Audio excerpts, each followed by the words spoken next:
Sauru buina lis na leni Hogamar hen sauru lin Sauru bui arach skevru Hogamar hen sauru lin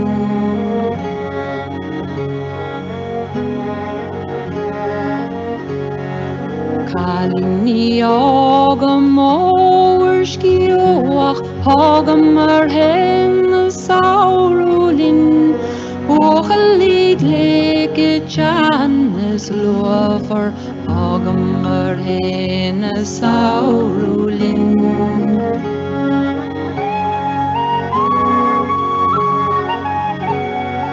Babog na Bealtaine na muiden na tauri Suas ga croc shias ga glan Calling ni masha chaban yalad lesta Hagam hen saurulin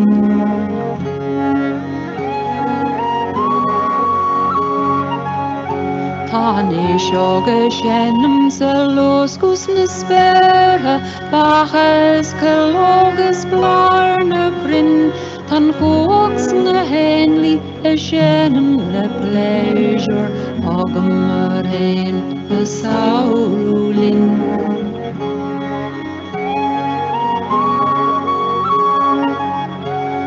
Nyadegen yeri eramul na halja Is nyadegen gerishgen jere vochrin Ta miller na krishogi swishogi lemni Hagam hen saurulin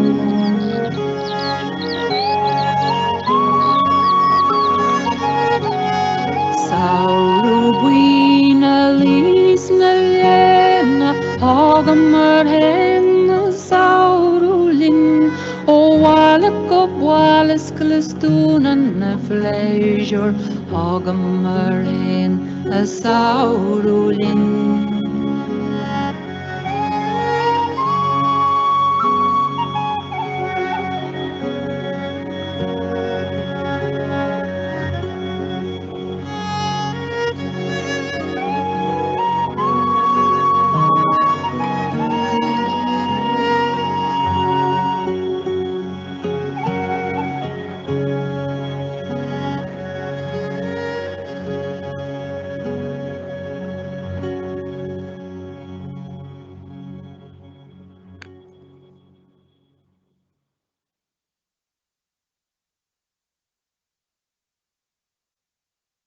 Hello and welcome to our Woman Spirit Ireland Bealtaine event 2022, Symbols of Hope, Ukrainian and Irish Traditions at Maytime. Kicking off our event, we just heard a beautiful song in Irish from Pádraig Nigulagan, which is called Hugamar Féin and Sairulin, We Bring Summer With Us. We are dedicating this very special event this evening to the people of Ukraine in solidarity with them. As we speak, millions of lives in Ukraine are being torn apart by violence and destruction. As a people, our ancestors knew great suffering, and it is our hope that soon peace will prevail and Ukraine can heal again.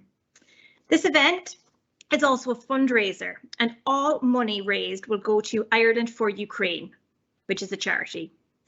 You can either donate on the Woman Spirit Ireland website or directly on the Ireland for Ukraine website, which is irelandforukraine.ie. And please give what you can to support thousands of displaced people. Before we begin, a few words about Woman Spirit Ireland. The charity was formed in 1995 and is focused on building a better world. We organise workshops, seminars, festivals and celebrations to build a community which supports and empowers women to find creative, positive solutions, to explore ideas and divinity, and to connect and grow together for the good of people and planet. For the past several years, we've come together to celebrate the 4 traditional Irish quarterly festivals, which align people and planet. They are Samhain on November 1st, Imbolc on February 1st, Bealtaine on May 1st, and Lunasa on August 1st. This evening, we come together to mark the festival of Bealtaine and the beginning of summer, albeit a few weeks overdue. Our programme this evening includes stories, songs, poetry, symbolic Ukrainian embroideries and much more. And it's an opportunity as we begin this bright half of the year to take a moment to reflect on the tragedy and suffering in Ukraine and on the theme of brokenness and healing that has brought us together this evening. It's also an opportunity to explore and share some common threads in both Irish and Ukrainian cultural traditions so that we can learn from each other. But before we kick off, a few words from the Director of Woman Spirit Ireland, Dr. Mary Condren. Thank you, Natalie. You've said everything so brilliantly and beautifully. You've left nothing left for me to say except to reiterate what you have said and to welcome especially people from all over the world. I know there are many people here from Ukraine, not necessarily here by choice, but I hope that you have found a welcome home in Ireland for whatever length of time you happen to be here. And so this event is to help to introduce you to some of the Irish customs, and particularly Irish customs that we might have in common with you in Ukraine. I also want to welcome people from Sweden and from Germany and from India and from South Korea and many other places that have been made possible by our use of the Microsoft Live Teams software. This is a very new software and we are all learning how to use it. And we are hoping that it's going to make international communication possible for all of us going into the future. So welcome today, and a special word of thanks to our host, Fionn Condren, who has put this, who is producing this event on our behalf. So thank you all, and on with the show. Thank you. I also now want to introduce Rosarie Kingston. Rosarie is a medical herbalist and she's also a PhD in Irish folklore and ethnology. She's going to introduce us to the two halves of the Irish year. This half is called Bealtaine, which has many different meanings. It basically relates to fire. And the second half is called Samhain. So we'll turn you over now to Rosarie. Thank you. Bealtaine is the start of summer in the Irish calendar year, and Samhain is the start of the winter. These seasons represent polar opposites, with Bealtaine being associated with the peak of light on June the 21st, and Samhain with the lowest point of darkness on December the 21st. There are then approximately 6 weeks from the first day of summer to the longest day, and similarly, in Samhain, there are 6 weeks from November the 1st to the shortest day. Spring and autumn are then transitional seasons where everything is in preparation for the forthcoming light and dark seasons. Similarly, in Irish cosmology, the day starts the evening before, with night being a time of preparation for the day ahead.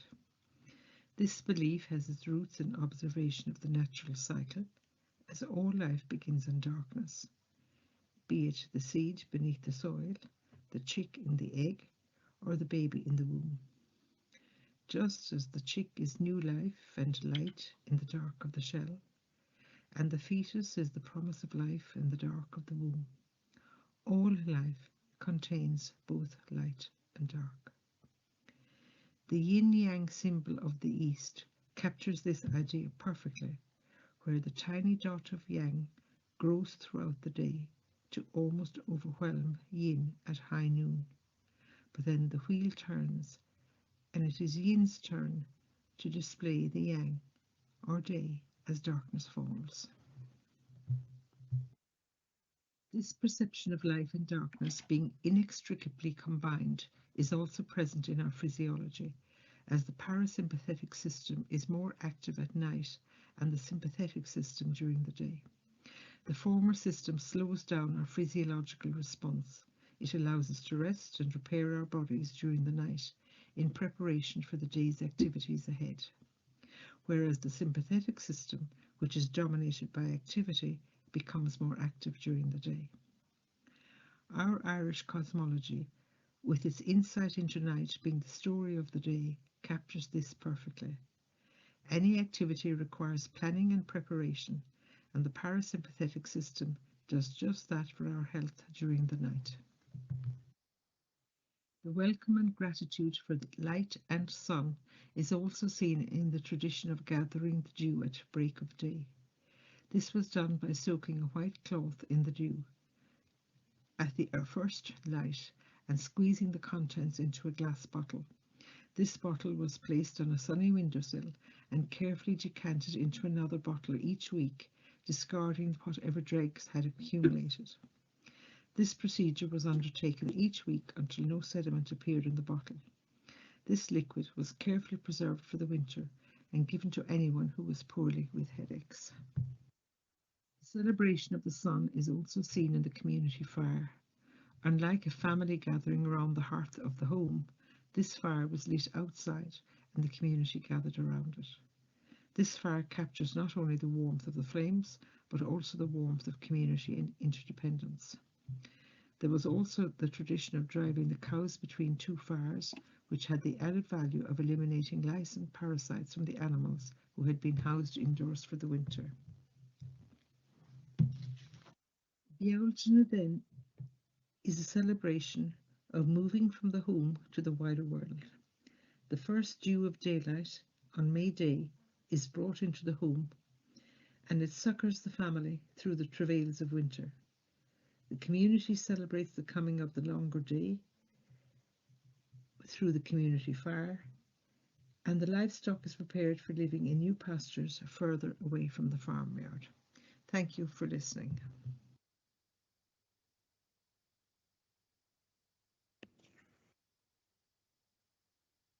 Next up this evening, we have a piece entitled The Grey Goose Love Song by Nadia Tarnowski. Nadia is a Ukrainian-American vocal artist and performer. She is a traditional folk singer and a recipient of the prestigious Fulbright Award. She spent much of 2017 and 2018 in Ukraine collecting traditional Ukrainian folk music, and she has performed in concerts and led singing workshops throughout the world.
Beautiful song there. Next on our programme this evening, we have a poem from Ruth Marshall. Ruth, many of you may know, is a long-term member of Women's Spirit Ireland and a contributor as well. She's a poet, a storyteller, an author and a heritage specialist, originally from Scotland, but now lives in East Clare, Ireland. So we'll hear from Ruth.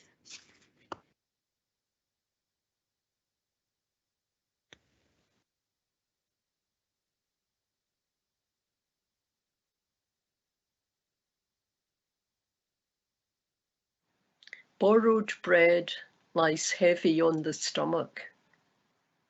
A Ukrainian proverb, borrowed bread. Some days I am nothing but the clothes I came here in. This skin, this hair, these eyes, left behind all I could not carry. The cat, framed photographs, my grandmother's embroideries. My empty hands still hold knowledge of that stitching and the way she taught it. My eyes see how to match many coloured threads. I know I can do this again when I am given the fabric to rebuild a life. My feet remember the steps to our dances. I know the tunes. Irish stew, bacon and cabbage, brown bread, sit heavy in my foreign stomach. Yes, I am grateful for the roof, the shelter, the food. I know your people hold bake sales and concerts on my behalf, and I thank you, companions, for sharing your bread with me.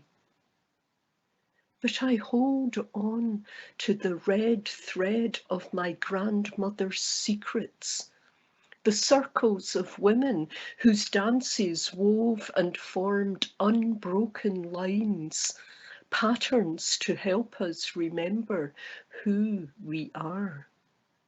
Our cross-stitched borders, figures of a goddess with arms raised in black and red on white. I will use whatever cloth I find to make a motanka doll. I will bind it with one continuous unsewn thread that it may host a blessing for our new home. Grow round and pregnant with the traditions we learn in a new land. Where our grandmothers and Bridget meet at a shared hearth, may we dance and stitch and bind and warm our hearts. We are all of us only passing through this world. I ask only that we may leave it more beautiful.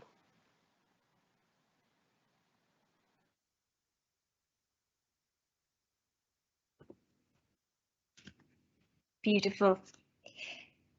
Next this evening, we have Laura Shannon with a talk on Ukrainian embroidery and symbols. Laura is known worldwide for her pioneering approach to traditional women's dances as tools for healing and transformation.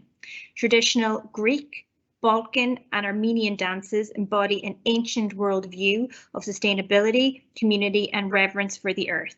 Blending folk dance, circle dance, and dance movement therapy, Laura's teaching seeks to rekindle this awareness and to rediscover the hidden wisdom encoded in the dances.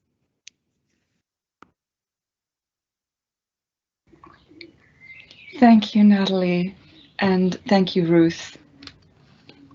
Thank you, everyone, and welcome. I will be speaking about sacred symbols in Ukrainian folk art and exploring some connections to Irish folk traditions also. It's an honor for me to be here with you today, since I have family roots in Ireland on my father's side, and also many ancestors who had to emigrate from their homeland. I have no Ukrainian background that I know of, but as Natalie was saying, I've been interested in the traditional cultures of Eastern Europe for my whole life, mainly in connection with the circle dance traditions, which Ukraine also has, and which Ireland used to have. I won't be speaking specifically about dances today, but other folk arts such as embroidery spring from the same old European matrix of peaceful, egalitarian, earth-reverent ways of life which honor the earth, the mother, and the goddess. Next slide, please, Fionn. On this map, we see both Ireland and Ukraine. Ireland is the orange and green island, thank you, Fionn. And Ukraine is the big, beautiful green land there just northwest of the Black Sea. It's about 3,000 kilometers between these two lands, but of course it's a much greater emotional distance when you travel as a refugee. There's so much you leave behind. And the task of those leaving is to somehow bring a feeling of home with you, even if you can't bring your things from home or even all your family. And the work of arrival is to somehow begin to feel at home in your new location, even if only a few weeks ago, I know many of you could never have imagined that you would have ended up here in these circumstances. What I hope to show now is that even though the two places are far apart, Ukraine and Ireland have some important things in common. Wherever we come from, wherever we are, these common elements in folk tradition remind us that it's the same sacred earth beneath our feet, the same sacred grain that makes the bread we eat, the same sacred seasons of the wheel of the year that connect us to the great cycle of life, death, and regeneration, which inspires folk art in the cultures of both places. Next slide. The area on this map, which includes part of present-day Ukraine, was home to Neolithic civilizations beginning about 7,500 years ago, before the arrival of Indo-Europeans in Europe. Archaeologist Maria Gimbutas named this region Old Europe, and her evidence shows that these were egalitarian, sustainable societies of peace, which honored the earth and the ancestors, mothers and grandmothers, the power to give and nurture life, and the divine mother or great goddess. Next, please, Fionn. This map shows the Neolithic culture known as Cucuteni or Tripilia in Ukraine, which flourished about 7,500 years ago to almost 5,000 years before our time. It's the largest blue-purple area there on the north of the map. Artistic traditions from this ancient culture were sophisticated and beautiful. The styles, themes, and symbols prevalent in archaeological finds from this culture continue to be expressed in the folk art of Ukraine today, and they represent a worldview of reverence for the earth and the cycle of life, death, and regeneration, which is also holy in Ireland. Next, please. Here is a ceramic pot from the Tripilia culture, 5,000 or 6,000 years old. As Maria Gimbutas explains, celebration of life is the leading motif in old European ideology and art. There is no stagnation. Life energy is constantly moving as a serpent, spiral, or whirl. In the richly painted vases of the Cucuteni cultures, we sense the moving, turning, rising, splitting, and growing energy they portray. Next, please. Gimbutas goes on to say, the deep perception of the periodicity of nature based on the cycles of the moon and the female body led to a strong belief in the immediate regeneration of life at the crisis of death. There was no simple death, only death and regeneration. And this was the key to the hymn of life reflected in this art. Next, please. In this Tripilian clay pot, the cross inside the circle shows the 4 directions, the 4 seasons, a map of the cosmos with heaven and earth, the human realm, and the realms of spirit in the worlds above and below. This symbol of the cross and the circle is also found in Ireland in both Christian and pre-Christian traditions and in many other places. Next, please. We see the continuity of the same motif in the pisanki, the finely decorated Ukrainian Easter eggs, for instance, in these beautiful examples from Kiev and Pokutia regions. Next slide, please. In the pisanki, we also clearly see the celebration of life, typical of old European art, with life energy constantly moving, spiraling, whirling, turning, rising, and growing, as we've just seen in the Neolithic Tripilia pottery. Next, yes, thank you. There are many different styles of pisanki, or decorated eggs, from all different regions of Ukraine. We call them Easter eggs, and they are now made in connection with Easter, but eggs were being decorated thousands of years ago in Eastern Europe, and the symbols found in Neolithic art still appear on the pisanki made today. The egg is a symbol of life, representing the potential for growth and nourishment, and the protection of that potential, as well as the cooperation between humans and animals, which is so essential for sustaining life. Those who make the pisanki say the eggs are written, not painted or decorated, but written, and indeed the motifs and patterns used can be understood as a symbolic language, which transmits meaning for those with eyes to see. Next, please. We often see the symbol of the 8-pointed star representing the wheel of the year, as Rosari explained earlier. The 8 points show the quarter days and cross-quarter days, which mark the points of the solar year, the winter and summer solstice, the spring and autumn equinox, and the holy days in between, which in Ireland are called, as Rosari said, Imbolc or Bridget's Day at the start of February, Bealtaine in May, which we're celebrating now, Lunasa at harvest, and Samhain in the autumn at the 1st of November, honoring the ancestors and the Celtic New Year. So this 8-pointed star is said to represent the sun, but also the calendar of the solar year. Next slide, please, Fionn. Other key symbols in Ukrainian pisanki include the bird, the fish, the deer, the cow, and the horse. The horse is not actually represented in Neolithic Ukrainian archaeological finds. It came into the region later with the Indo-Europeans, but it is now depicted on the eggs and in the embroideries. All these symbols are also important in Irish myth and legend, which I believe Mary is going to tell us about a little bit later. Next, please.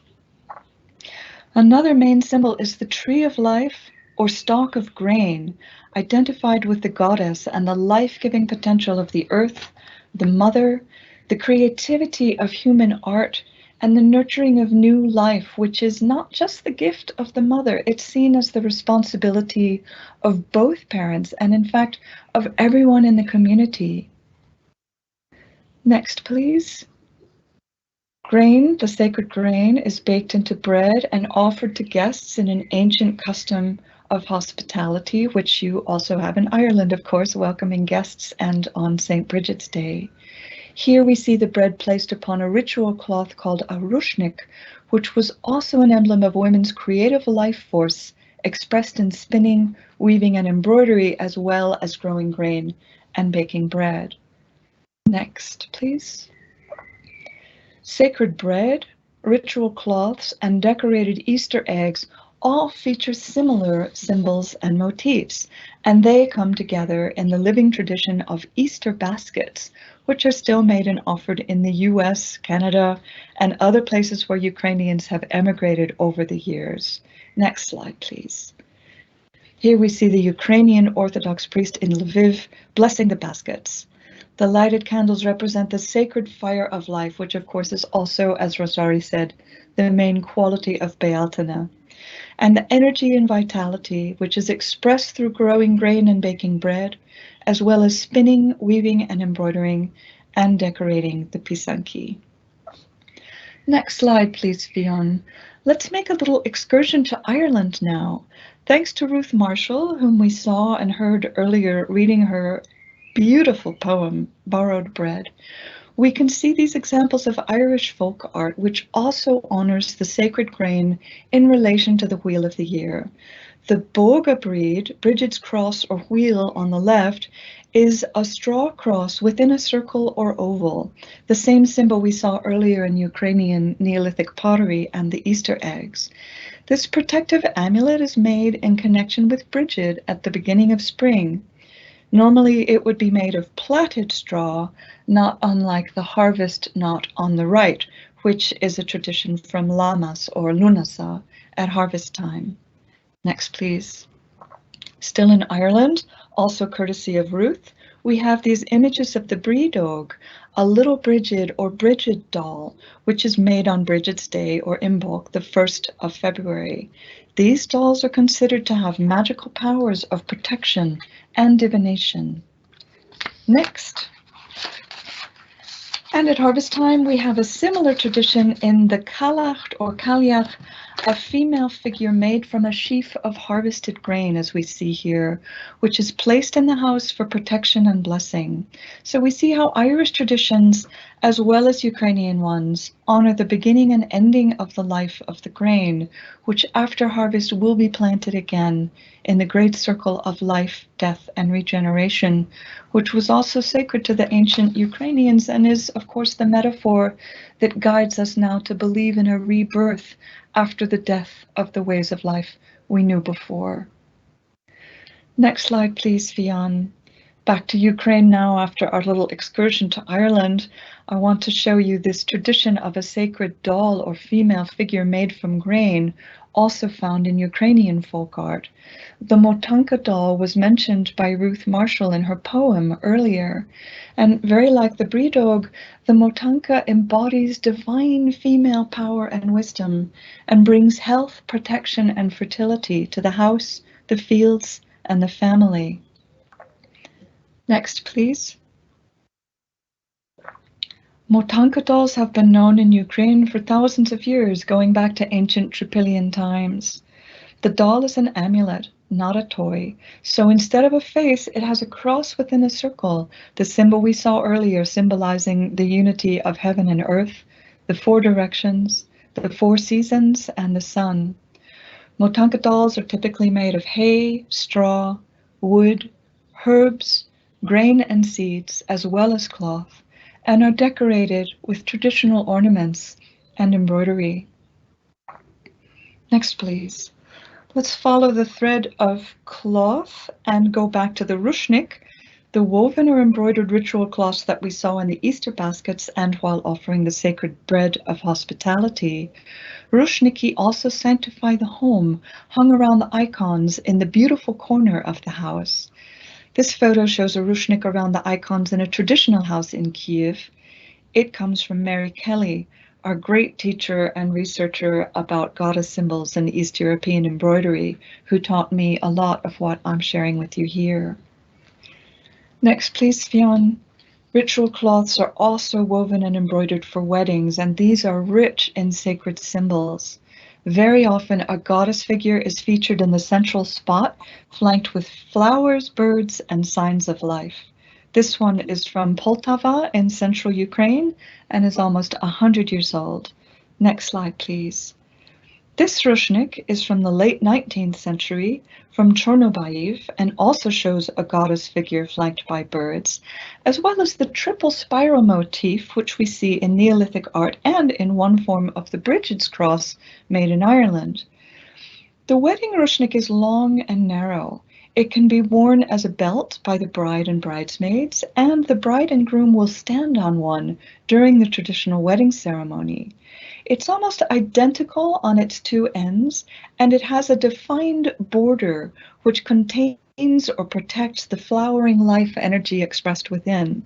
The inner motif may represent the parents, grandparents, and great-grandparents of the bride. So, as with the egg, we have the dual message of expansion and growth of life force and protection and containment of that life. Next slide, please, Fiona. In this ruchnik from the early 19th century, almost 200 years old, also from Poltava, we see the life force personified in the figure of the goddess as tree of life. Here, the floral patterns are growing and flowing from a central pot, another typical motif representing the womb of the mother, source of life and all creation. The design in the stitches we see on that central pot is a pattern of lozenges with a central dot. This is an old European motif which signifies the fertile field and the planted seed. It affirms the connection between the fertility of the earth, which gives us grain, the fertility of the bride who hopes to bring forth children, and the fertile creativity and skill which bring beautiful, meaningful items like the rushniki and pisanki into the world. Next, please. The goddess is represented in many kinds of Ukrainian embroidery and has many different names and forms. Here we see the goddess Mokosh or Makosh, goddess of fertility, protection, and health. In this depiction, her skirt too is made of a cross-stitch pattern of tiny lozenges or diamond shapes, resembling the motif of the fertile field, which flanks her in a very large expression on the left and the right. Next, please. The goddess Mokosh bestows fertility, protection, and health. She brings rain and moisture and life to plants and animals, and she blesses the arts of spinning and weaving. In embroidery, she's shown as a tree of life, a flower, or a goddess with arms like branches, wings, or grain. In the Christian era, worship of Mokosh, they say, was transferred to Saint Paraskevi or Paraskeva and the Virgin Mary. Next, please. This beautiful historical photograph shows a bride and bridesmaids in Poltava in 1955 or 56. They're wearing rushniki tied around their waists as belts. The embroidered ends with their goddess motifs and symbols of fertility hang like aprons over their bellies to emphasize, bless, and protect the sacred area of the womb and the young woman's power to give birth and nurture life. Next, please. Ukrainian belts made to be worn on ordinary occasions were also woven in intricate patterns with many goddess symbols, particularly the birth goddess, to bless and protect the area of the waist and the womb. As with the rushniki, the predominant color is the deep, dark, rich red of the life blood and the life force. Next, please. One of the most beautiful and sacred depictions of the Mother of God in Ukraine is in this mosaic from the 11th century, so nearly 1,000 years old, in the St. Sophia Cathedral in Kiev. Known as the Virgin Oranta, her hands are raised just like the goddess Mokosh. She is wearing one of those narrow woven belts we just saw, and into her belt, the Mother of God has tucked a red embroidered handkerchief like a little ruchnik. In Ukraine, people say she uses this little handkerchief to wipe away the tears of those who sorrow, suffer, and loss. Next, please. And here we have the beloved Pokrova Bogorodiцы, the Mother of God, an icon from the 17th century in Ukraine, where the Divine Mother spreads her protective cloak or veil over all the people.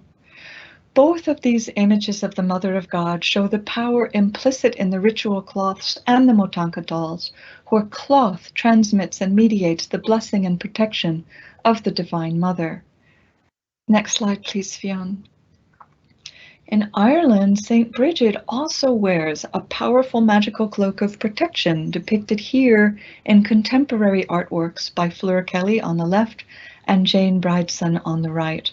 A little later in our program, I believe Mary's going to talk more about the cloak of Bridget and the cloak of the Cailleach in Ireland, as well as the Chris, Bridget's belt of blessing and protection made from woven or plaited straw. And we can see, of course, the many similarities there with Ukrainian folk tradition around the Divine Mother. Bridget in Ireland is both pre-Christian goddess and Christian saint, and she, as well as her nuns and priestesses, are said to turn back the streams of war. For all of those arriving from Ukraine and Ireland, seeking refuge from the terror and trauma of the war, we ask that Bridget may offer you protection, comfort, healing, and home. May she bless everyone and keep everyone safe, and may she bring an end to the streams of war. Next slide, please. As we come now to the end of our visit to the magical world of Ukrainian folk art, I would like to share the beautiful and inspiring words of Natalie Kononenko from her article on goddess figures in Ukrainian folk art. She says, "Whichever form she takes, the goddess is good. She is creative, nourishing, and protecting. God is life, and God gave humans the capacity to create, be it out of their own bodies or through the tending of living things or through their own hands and minds, to fulfill their creative sacred duties. In these destructive times, folk wisdom, as embodied in the figure of the goddess, provides us with an important lesson. It is creation and not destruction that is honored throughout the millennia." I know that many of the people coming from Ukraine to Ireland now will have brought family heirlooms such as their rushniks with them, if they could. Or perhaps like the narrator in Ruth's poem, which we heard earlier, they had to leave their grandmother's embroideries behind. However, my Ukrainian friends, even if you could not bring your actual family heirlooms and treasures, as great a loss as that may seem, you will still have brought with you the memory of them, the appreciation of them, and in many cases the skills to make them anew. Please know that your gifts and experience, your wisdom and history, your unique and deep-rooted Ukrainian traditions are valuable and precious and will help you find your way in your new home. Your new home in Ireland has similar traditions which invite you to connect to the earth and its seasons, the family and the ancestors, and the sacred custom of hospitality to welcome you here and help you feel at home. We also know that craft work and creative work with the hands of all kinds are powerful tools for trauma healing. So I would like to close with the wish that we all might learn or remember to weave and embroider, to spin, to plait straw and make dolls, to bake bread or decorate eggs, as prayers for healing, for ourselves and each other, for our world, for our ancestors, and for the future generations. Thank you.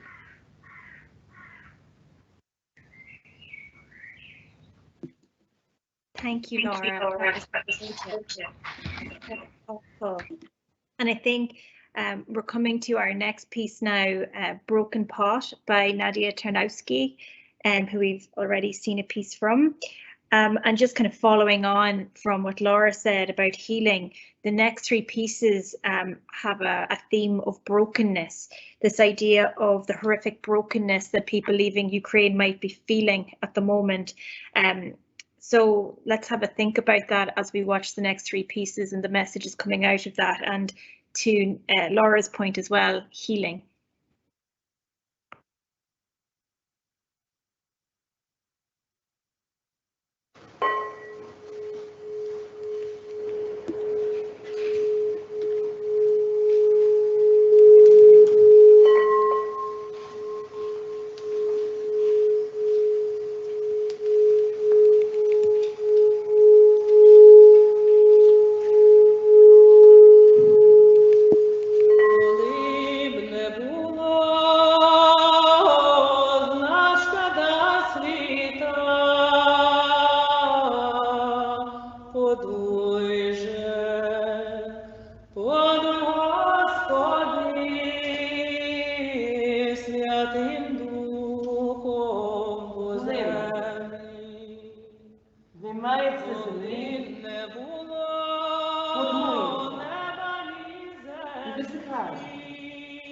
Після фарбування вона опалюється при дуже високій температурі, перетворюючись на вашу улюблену чашку пшениці.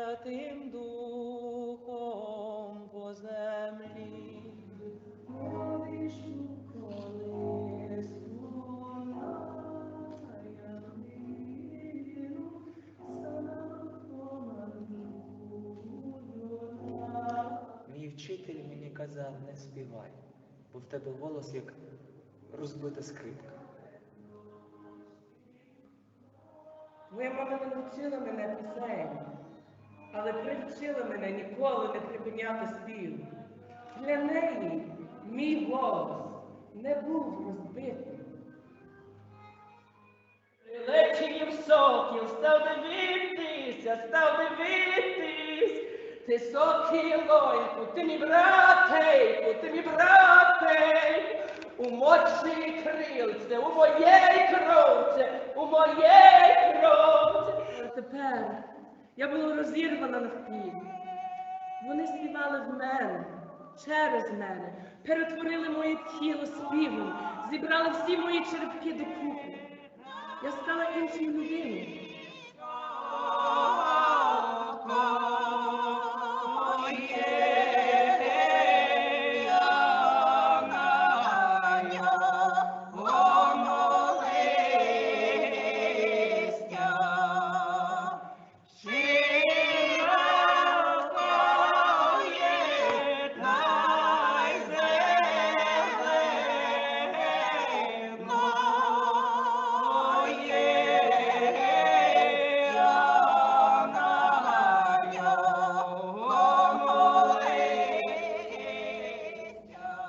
Я взяла цю розбиту миску і вилила в неї золото.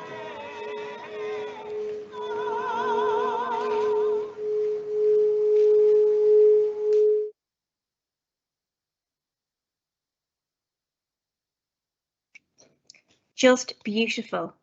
We'll now have the story of Two Pots from Ruth Marshall, again on the theme of brokenness and healing.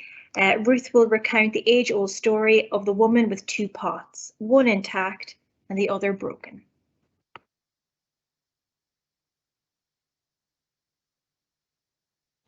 This is an old story. Some would say it is from China, others say it's from India. Where is it really from? I don't know, but it does seem to be one of those stories that has something universal in it for us. It's about a cracked pot. So there is an old woman who lives up a steep hill from the stream that provides good water for her village. And each day she takes two ceramic pots and she hangs these from either end of a pole that she carries over her shoulders. And she walks down the dry and dusty path towards the stream. When she reaches the stream, she stoops to fill each pot with water and then hangs the pots on the ends of the poles and begins to make her way back up the dry and dusty path. One of her pots has a crack down the side of it, but she has no money to buy a new one, nor the clay to craft herself a new and perfect pot. So she uses the one she has. There's a young man who often stops to take a rest under the shelter of a tree, just at the time when the old woman is setting off to walk back up the hill. And he notices that water drips out from the cracked pot and leaves a trail along her path. Day after day he sees this. The old woman knows this too, because each day when she reaches her home, one pot is full and the other is almost empty. But still she continues to use her old broken pot. The young man, though, is full of curiosity, and one day he calls out to her, "Old woman, why do you carry water in that broken pot? You're working way too hard and you've little to show for it. Surely it must be empty by the time you reach home." The old woman laughs. "Oh, you've a lot to learn, my son. let me tell you my story. And she says, one day when I reached home and my pot was almost empty, my broken pot spoke to me. It said, why do you bother to carry me down to the stream each day? I am so useless. You really should throw me away and get a new pot, one that is whole and undamaged, one that will work for you properly. I feel so bad for the trouble I cause you. Better to get rid of me. But I like my old pot, she said to the young man. So I said to it, take a look at the path I walk each day and tell me, what do you see there?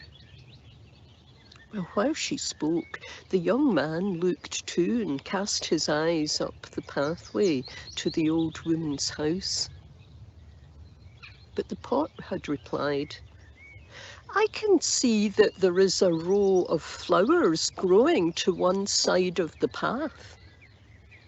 They're so beautiful, so many bright colours, and the scents of them, oh, they're wonderful. Yes, said the old woman. They grow there because I sowed flower seeds all along one side of the path. And each day when I walk home from the stream, I have watered them with the water that drips from my broken pot. Oh, the young man looked at her in amazement. So you knew all along that the pot was broken and you didn't care? Oh, but I do care, said the woman. I care very much. I value my broken pot very highly.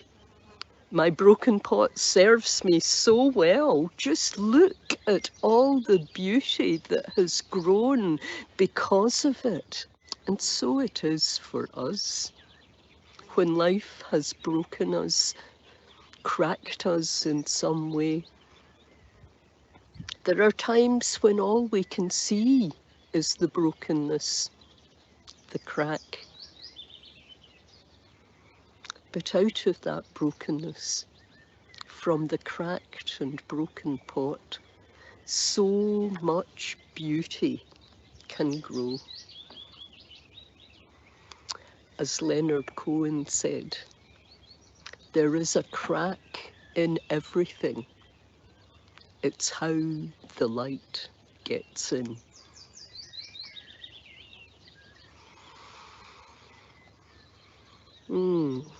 These smell like honey.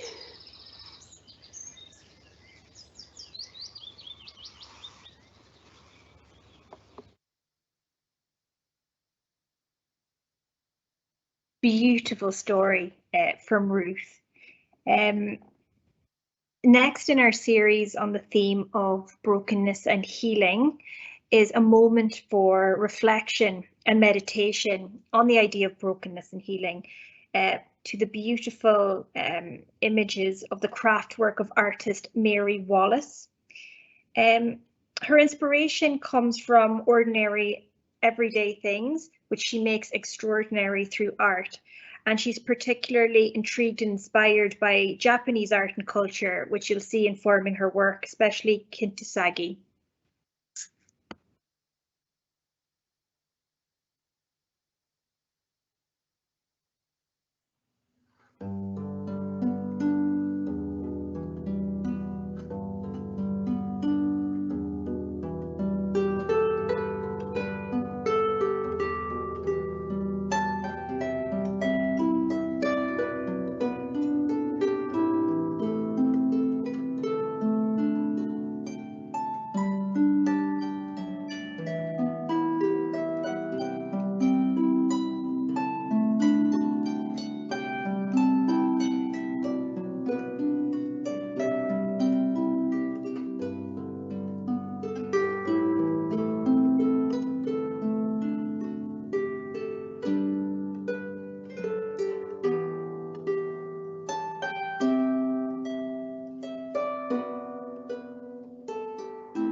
We have another piece now from Rosarie Kingston, who we heard from earlier.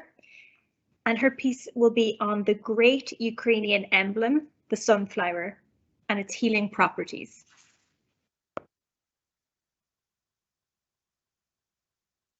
Sunflower, Helianthus annus. The sunflower and Ukraine. Spaniards brought sunflowers from the New World to Europe in the early 17th century. The flowers were subsequently introduced in Ukraine in the mid-18th century. Sunflowers and the economy. Today, sunflowers are a key component of the Ukrainian economy, with Ukraine and Russia contributing upward of 70 to 80% of global sunflower oil exports. The flowers are abundant across Ukrainian villages, gardens and fields. The sunflower and peace. The flower has historically represented peace. In June 1996, ministers from the United States, Russia and Ukraine marked Ukraine's nuclear weapon disarmament by planting sunflowers at the Perivomorsk missile base. The origins of the sunflower. It was originally cultivated and genetically modified over the centuries by the First Nations people of North America, where it has a long and interesting history as a food plant. Some uses of the sunflower as food. Sunflower seeds were, and still are, eaten raw, roasted, cooked, dried, and ground, as well as being used as a source of oil. The flower buds were boiled. The roasted seeds had been used as a coffee substitute. Medicinal use among the First Nations of America. Among the Coquiti, it was a reliable remedy for cuts and other wounds. They used the juice of freshly crushed sunflower stems. The juice is smeared liberally over the wounds, bandaged, and it invariably results in a speedy recovery, with never a case of infection. Medicinal uses in Europe. It is used as a remedy for pulmonary affections, and a preparation of the seed has been widely used for colds and coughs. In the Caucasus, the seeds have served as a substitute for quinine in the treatment of malaria, and sunflower seeds are used as a diuretic and expectorant. Sunflower pith has been used by the Portuguese in making moxa, which was used in the cauterization of wounds and infections.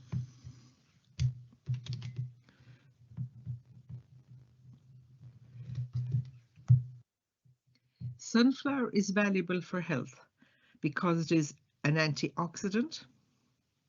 Antioxidants have long been recognized as having protective functions against cellular damage, and they reduce the risk of chronic diseases. Sunflowers are antimicrobial. Sunflower seed extract has exhibited antibacterial and antifungal activity with various degrees of potency against Salmonella typhi, Staphylococcus aureus, Bacillus subtilis, Vibrio cholera, Aspergillus fumigates, Rhizopus stolonifera, Candida albicans, and Fusarium oxysporum. Sunflower is valuable for health because it is anti-diabetic. Scientific research has demonstrated the potential anti-diabetic property of ethanolic extract of Helianthus annus seeds in type 2 diabetes mellitus, thus justifying the traditional usage. Chlorogenic acid present in the seeds is reported to have this antidiabetic effect. It is anti-inflammatory. Because of its constituents, tocopherols and steroids, it is anti-inflammatory. The saponin in the leaves is also anti-inflammatory. It is wound healing. Due to its high concentration of linoleic acid, sunflower oil has been shown to reduce wound areas in young lambs by 300%. Thank you for listening.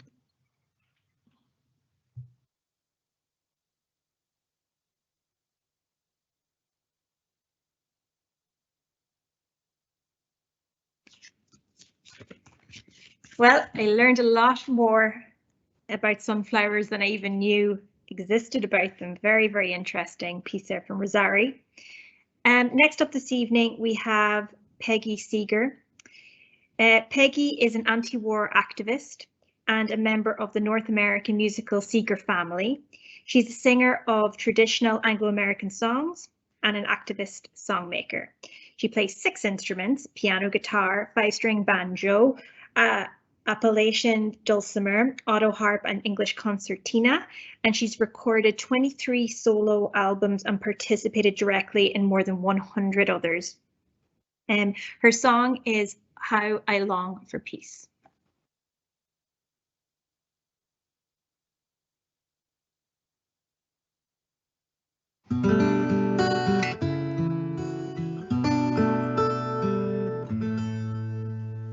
Oh, how I long for peace among the peoples and the nations.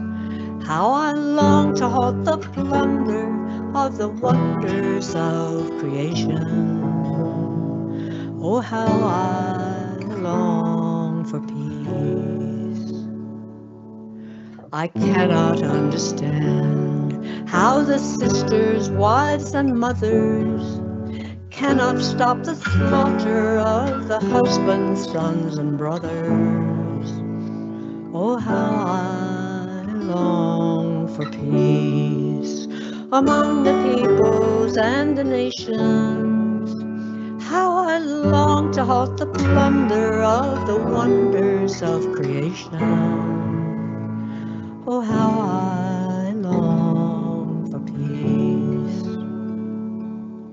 There never can be peace till men abandon fighting as the way to deal with problems that prevent us from uniting.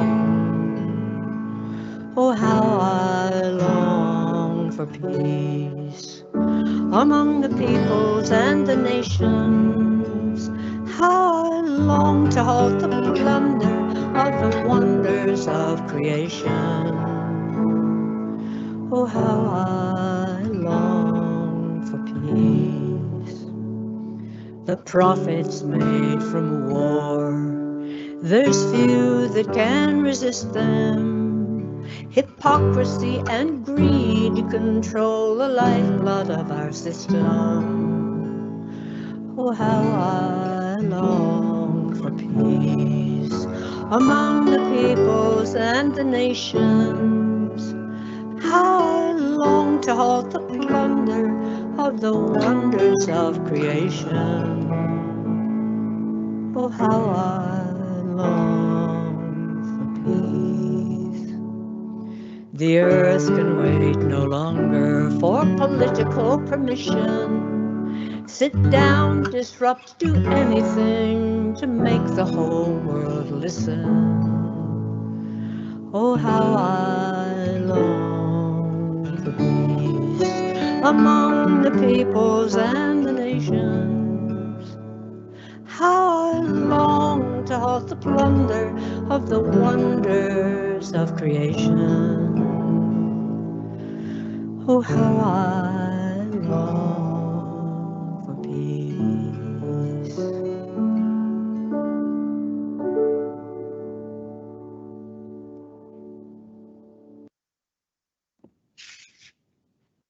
Just beautiful.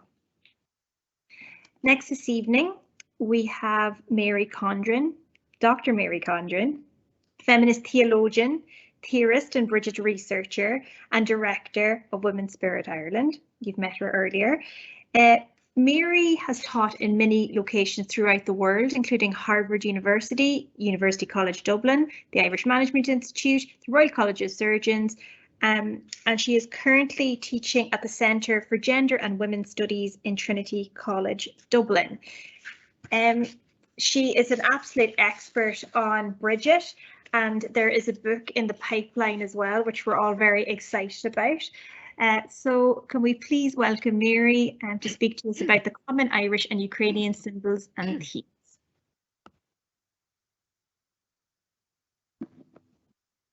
Thank you very much for that introduction, Natalie. As always, a little bit over the top, but that's okay. Excuse me.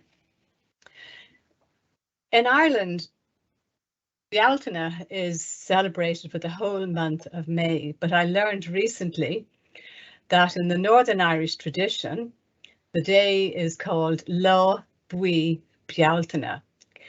And that's extremely important clue about the Irish, the old European traditions that have very similar themes that we've already discovered in the presentation by Laura. We've had already a very rich presentation. Rosarie talked about the two parts of the year, and then she went on to talk about the sunflower and how the sunflower was a symbol of peace. In Laura's traditions, we've heard in Laura's presentation, we've heard the great richness of Ukraine, of which we in Ireland particularly have been very, I would say, probably not aware of. And, you know, I'm looking forward to learning a great deal from the Ukrainian refugees who have come here, even though it's against their will. We will make the best of the times that we have together to learn from each other's culture. In Ruth's presentation, we've also heard about the red thread, and the red thread that the grandmothers held in Ukraine was a very important holy symbol of how it kept the communities together. So in my presentation, I'm going to try to make some connections between those presentations and some of my research here in Ireland. Next, Fionn, thank you. Rosarie has already talked about the two halves of the year. Now, today we have 8, the wheel of the year is divided into 8, but in the very ancient times, we had two halves of the year. We had the Bealtaine, which was the warm beginning of the year in some traditions, and then we had Samhain, which was the cold and darker half of the year. And they are two ways of representing the division between the year, but there's yet another way of representing it, and we'll see that on our next slide. There are two important images of women in ancient Ireland, and one of them is the Cailleach. And the Cailleach means old woman. In other cultures, she's called Mago, or she's called Nogo, and in ancient Ireland, she was also called Santana. Now she's known today as the Cailleach Beara Bui, and some people associate that with Beara in West Cork, but the word Beara is actually wilder than that, or wider than that. It can also mean wild. So in the second half of the year, we'll see, if I can have the next slide, Fionn, thank you. The Cailleach is stone, and the antler bone image is kindly given to us again by Jane Bryson. Next slide, please. Now, I mentioned that the Cailleach is called the Cailleach Beara Bui. And again, we sometimes think of the word bui as meaning only yellow. But in fact, It can also be translated as cow, and there are several other meanings of the word that I won't go into. But what's very significant here is that there are two faces of the Cailleach, excuse me, the mother and the daughter. If I could have the next slide, thank you. The two halves of the year are also represented by the calf and the cow.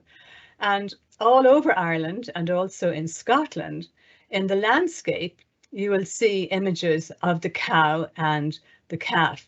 And also in the lives of Saint Bridget, written in the, say, between the 5th and the 9th centuries, there are references to the cow and the calf, which are not insignificant and need to be explored further. Next, please. Now, the Cailleach also was often represented as a deer, particularly in the hunter-gatherer societies. The deer were actually milked. In the Táin Bó Cúailnge, which is a famous Irish saga, some deer were brought into Ulster actually for their milk to feed the Ulster warriors. So deer were a very important part of the culture.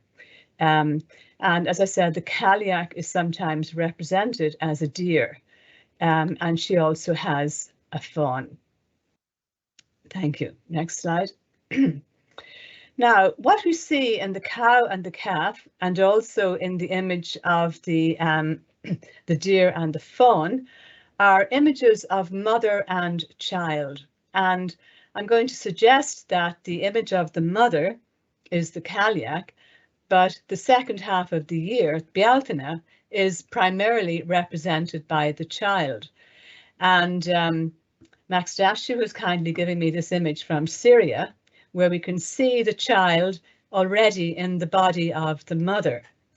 But equally in the Ukrainian embroideries, the child is embedded in the skirts of the mother or of the goddess. And that image can be very clearly seen in the embroideries and the tapestries. So in other words, the images of mother and child are primary images in Old Europe and also in Ireland, as we will see. Give the next slide, please. I'm never quite sure what slide is going to come up, so it's a news to me as well. Excuse me. Sorry.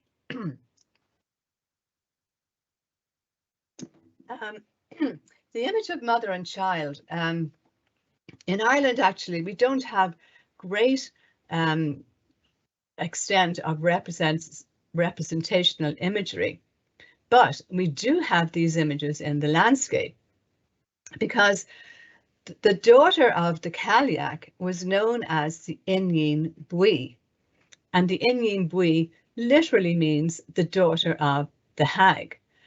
And to my surprise in my research, I found the Inyin Bui, names to the Inyin Bui all over Ireland. I won't give you the Irish words because we have an international audience here, but in Dublin, the Inyin Bui is found in Killiney and in Swords, in West Cork and Kerry, in Dursey Island and in Duhallow. In the north of Ireland, she's represented by Blonnet and by Manena, which literally means my daughter, and in Clare, in Killinaboy and also in Liscannor. And there are just 4 of them, but there are many, many more. And they were actually churches. They weren't simply landscapes, but into Christian times, there were churches named after the Inyin Bui. Thank you. Glenline in Scotland has preserved one of the most extraordinary images of that mother-child relationship.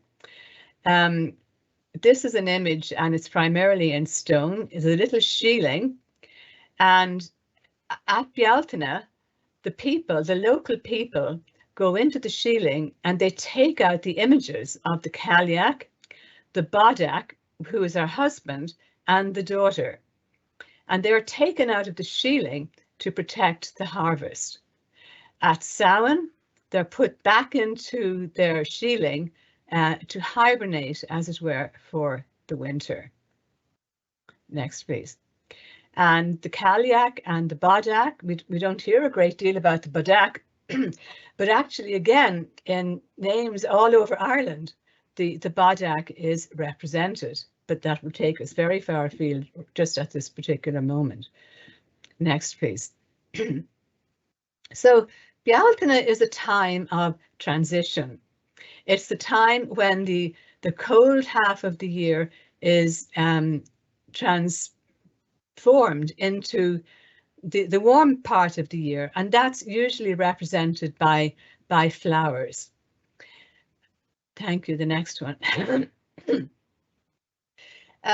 In the old Irish and Scottish traditions, it is said that the Cailleach is transformed in different ways into Bridget, or in Scotland she's called Bride.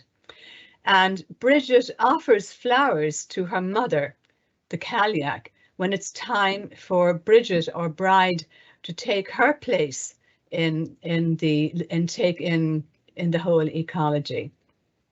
Thank you.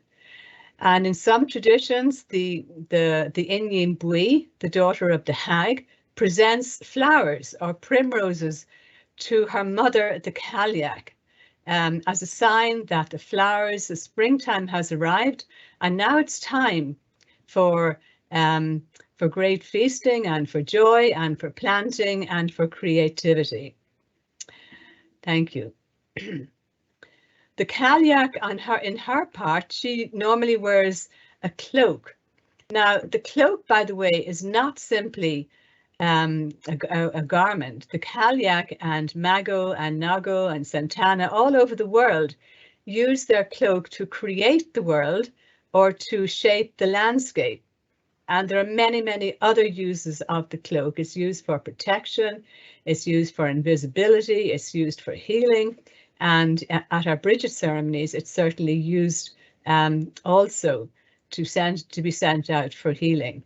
But at this point, the Cailleach takes off her cloak and turns it to its yellow side and places it on her daughter Bridget, as though to say, now it is your turn. In other words, there's a peaceful transition between the mother and daughter that we have largely lost. Thank you. Now, in Ireland and Scotland, that transition from the Cailleach to Bridget, or from mother to daughter, is represented as a peaceful transition located, as it were, in the seasons of the year.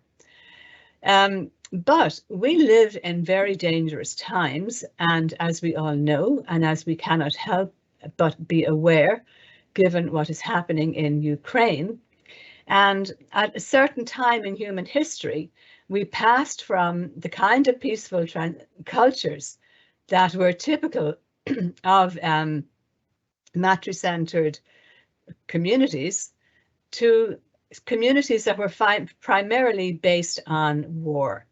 And so the story of the Cailleach transitioning to Bridget and Bridget transitioning to the Cailleach is now told very differently in the Indo-European stories. If you could have the next slide. The most familiar one is the story of Persephone and Demeter. Demeter is the mother, and various ways of telling the story are, but one of them is that Persephone has been raped and dragged down to the underworld. And Demeter is so distraught at this that she refuses to let anything grow. In other words, she symbolizes winter. But Persephone has taken some little seeds with her down into the underworld. And so at a certain point when spring is coming, the word goes out, Persephone is coming, Persephone is coming. And Demeter comes and takes her daughter back from the underworld.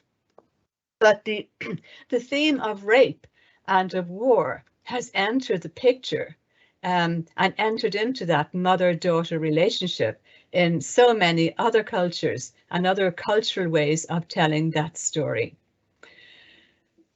There's the image of the mother who rescues her child from the gates of hell. And when I saw that picture as we were preparing for this event, I couldn't think of the thousands upon thousands of Ukrainian mothers who have left everything that they've ever known to come to Ireland, to England, to Germany, to Sweden, in order to rescue their children from the gates of hell. And so, why do we want to look at all of those ancient images?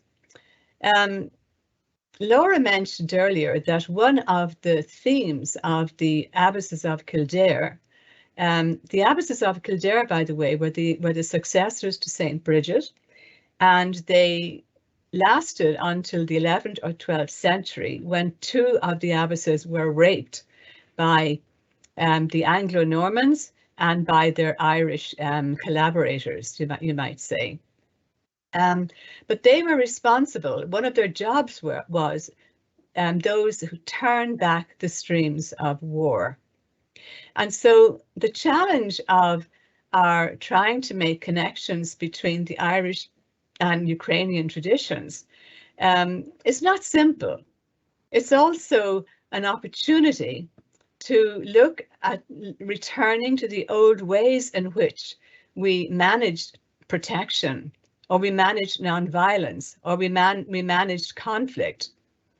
And the question that I would be raising is, can our ancient traditions give us information? Can they inspire us to begin to, as Laura said, let our textiles speak rather than weapons? In other words, cloth rather than guns. Let that be the language that we speak in the future. Next, thank you. For instance, this Laura showed us in a couple of images of the Virgin in Ukraine, the image of the belt. Now, we in Ireland have an instrument called the kris, and the kris is a belt. The little crosses on it are, at the moment, they represent Christian imagery, but they also represent the belt of Orion in other imagery. In other words, they call on us to foster alignment with the cosmos. Thank you. Next slide. In our Bridget festivals, for instance, this is one that we had in Canada. We use the kris in these ceremonies, and when we go through the kris for the first time, we turn left and we let go of all the disappointments of the previous year. And then we go through it again and we turn right and we give thanks for all the blessings we have received in the past year. And finally, we go through it and step over it and go out and make commitments to how we are going to heal ourselves, our bodies, our earth, and the communities in which we live for the coming year. So the kris has become a very important symbol in all the festivals of Bridget that we have been organising over the past 30 years. Thank you. Next slide. The other image that Laura mentioned was the tree of life. And again, the tree of life is found in every culture, and in the Hebrew and Christian tradition, it has very bad connotations, because we know in the Hebrew Bible of Adam and Eve that Eve is accused of taking the apple, and it was all downhill after that. But in ancient traditions and in many mythologies, the tree is the tree of life, and the dew of mercy falls from the tree of life. And next slide, please. In other traditions, Sarasvati or Kuan Yin in India and China, they collect the dew of mercy and they pour that dew over their petitioners. Next slide, please. Now, here, Laura has already shown us that image of the Prokofiev in Ukrainian imagery. In this image, she encompasses everybody, slave and free, male and female, black and white, ethnic, dispossessed, and slaves. And that again is an image an anti-war image. It's an image of inclusion. It's an image of protection. But the cloak, as I said to you, on our Bridget festivals in spring, we put out the cloak to collect the dew of mercy. And I would like to suggest that the dew of mercy is a very important sacred fluid, very much against the sacrificial blood, which becomes holy through violence and warfare. Next slide, please. Maybe we'll just go back and I'll finish. Go back to the previous slide. So I just want to say thank you for listening to this presentation. There are many other images that we could have shared about the connection between Ukrainian cultural traditions and the Irish cultural traditions. And this event is only a beginning.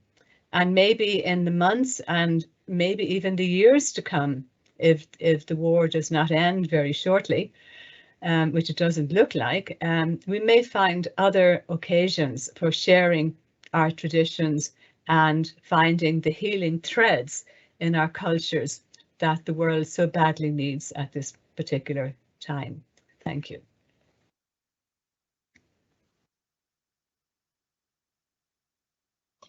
A wonderful presentation, Mary. We're almost at the end of our event this evening, and our last piece in the programme is from one of our longtime members in Women's Spirit Ireland, Chris Naylan, and she's going to give us a Bealtaine blessing.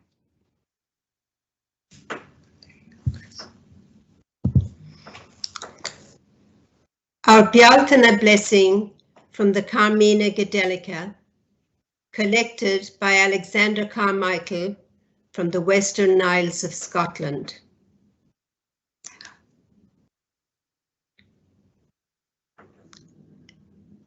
Bless, O threefold, true and bountiful, myself, my spouse, and my children, my tender children, and their beloved mother at their head.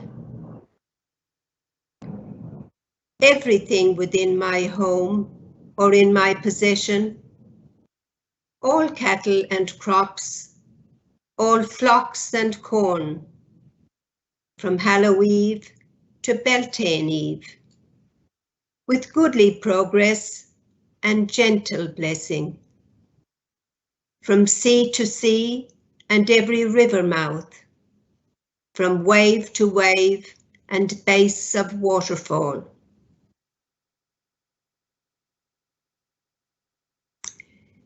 Be the three persons taking possession of all to me belonging. Be the sure Trinity protecting me in truth. Oh, satisfy my soul in the words of Paul, and shield my loved ones beneath the wing of thy glory. Shield my loved ones beneath the wing of thy glory.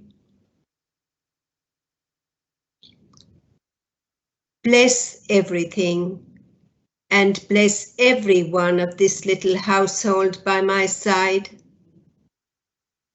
Place the cross of Christ on us with the power of love, till we see the land of joy.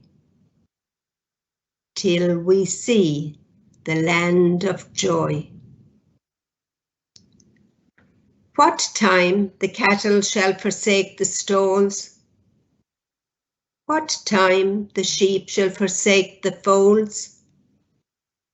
What time the goats shall ascend to the mount of mist? May the tending of the triune follow them. May the tending of the triune follow them. Thou being who didst create me at the beginning, listen and attend me, as I bend the knee to thee morning and evening, as is becoming in me. In thine own presence, O God of life, in thine own presence, O God of life. Thank you.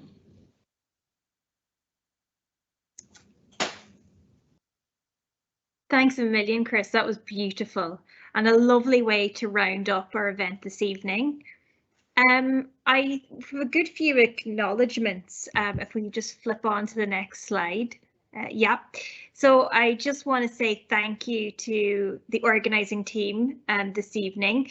You can see all the members there, but Chris, Nailon, Joy Powell, Leah O'Hegarty, Nandini Gupta, Seong Lee, Irene Birmingham, Fionn Condren, who I want to give a big shout out to. He was incredible behind the scenes with the technology, and also Mary Condren, whose name is missing off there. She did unbelievable work, organising this event with everybody else. And then some other acknowledgements and thanks to our wonderful contributors and speakers, Padragin Ulagan, Nadia Tarnowski, Ruth Marshall, Laura Shannon, Mary Wallace, Rosarie Kingston, Peggy Seeger, Mary Condren, Jane Bridesen for her art, Helen Davies, and we're going to finish now on something quite special, a song from a visionary artist, activist and producer called Jennifer Berezan, and she's going to leave us with a song called Returning. But actually I have a few more things to say, which I forgot about. Before we go to that, it's just to say again, this event, we're so privileged to have our Bealtaine event for the people of Ukraine. And again, if you haven't had a chance to donate yet, please do. There's two ways to donate. You can do it via Woman Spirit Ireland's Facebook page.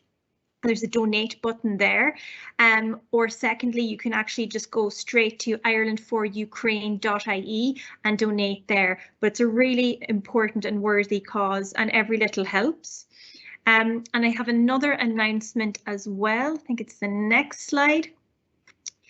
Just to say, that Peggy Seeger will be playing in concert as well in Dunleary, and tickets are available on Ticketmaster. So that wraps us up this evening. I hope you enjoyed it, and don't forget to donate for a very worthy cause. Thank you.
rejected grace.